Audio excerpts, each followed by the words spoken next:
क्या है? डीएनए का पूरा फुल फॉर्म होता है। डीएनए हमारा एक गुणसूत्र है, आरएनए भी हमारा क्या है? गुणसूत्र है। डीएनए का फुल फॉर्म होता है D oxy ribose nucleic acid.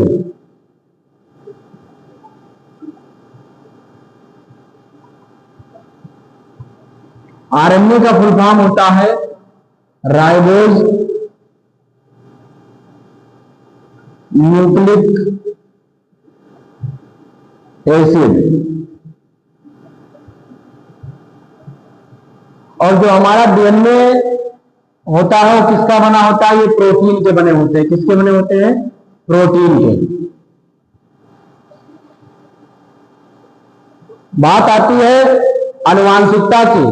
तो आनुवांशिकता की जो परिभाषा होती है, किसी जनक द्वारा उत्पन्न संतति के अंदर उसके जैसे ही गुणों को पाना ही क्या कहलाता है? आनुवांशिकता कहलाता है।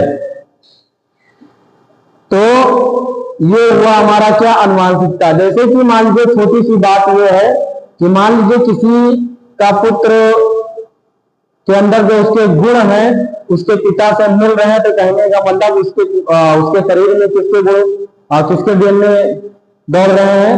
वो उसके पिता के डीएनए दौड़ रहे हैं।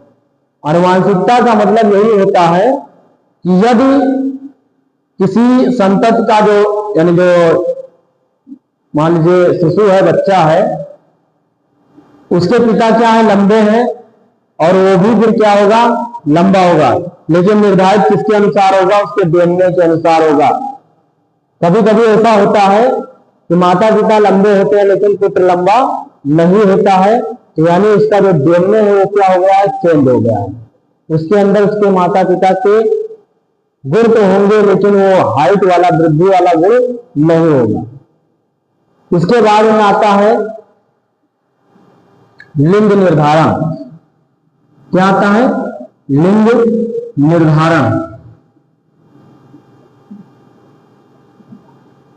आनुवांशिकता का मतलब होता है लक्षण। लिंग निर्धारण में क्या होता है? लिंग निर्धारण से हमें यह पता चल जाता है कि जो हमारा भ्रूण है वो जब कहने का मतलब गर्भाशय में रहता है तो उसके पश्चात ही हमको पता चल जाता है कि वो लड़का है या लड़की है। तो पुरुष और महिला के अंदर अलग अलग प्रकार के